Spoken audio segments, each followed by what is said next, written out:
እውነትሽ እኮ ነው ሄርሜላ። ይሄ ስጋ ካልበላሽ ንዴትሽን እንዴት ትወጪ? የትላንትና ውርደትሽን እንዴት ትከናነቢ?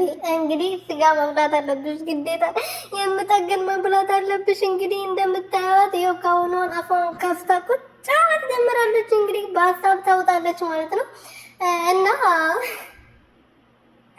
ምን እነዚህ አረበታ አንቺ ሴትዮ ማለት ነውና የትናንትናው ደስታ እንግዲህ ያው አልተገኘችበትም። የእሷ ኮቶቶች አልተገኙበትም።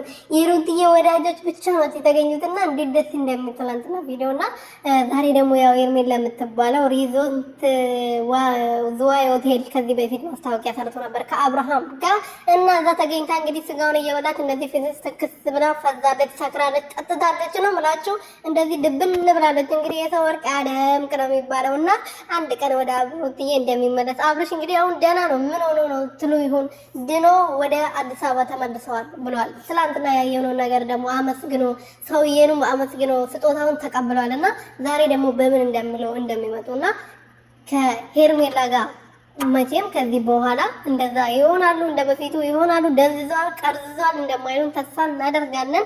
የዛሬው ቪዲዮ አይተን ምን እንደሚሆን አብረን የምናየው ይሆናል። ለዛ ሰዓት ፈጣሪ ያደርሰን። ሰላም ቤተሰቦቼ እንዴት ናችሁልኝ? እኔ በጣም ደህና ነኝ፣ እግዚአብሔር ይመስገን። በያላችሁበት ሰላማችሁ ብዝት ትርፍርፍ ይበልልኝ። ለዚህ ቤት ለዚህ ቻናል አዲስ የሆናችሁ ሰብስክራይብ እያደረጋችሁ ቤተሰብ እንድትሆኑ በትህትና እየጠየቅኩኝ እንግዲህ አብርሃም ትላንትና ያደረገው ወይም ደግሞ ሩትዬ ያደረጉትን ታውቃላችሁ። በጣም ደስ ብሎን ነበርና እቺ ፈዛዛ ቀርዛዛ ደግሞ ያው እያለቃቀሰች ነው በየቲክቶክ መንደሩ እየሄደች በቃ በየኢንስታግራሙ እየሄደች ማለት ነው። አልቃሻ ገና ታረግሻለሽ። መች ጀመርሽውና ነው? መች የተጀመረ ገና ጅማሬው ነው። አንቺ የተረገም ሴትዮ የሰው ህይወት የምትበጠብጪ እባብ ማለት ነው።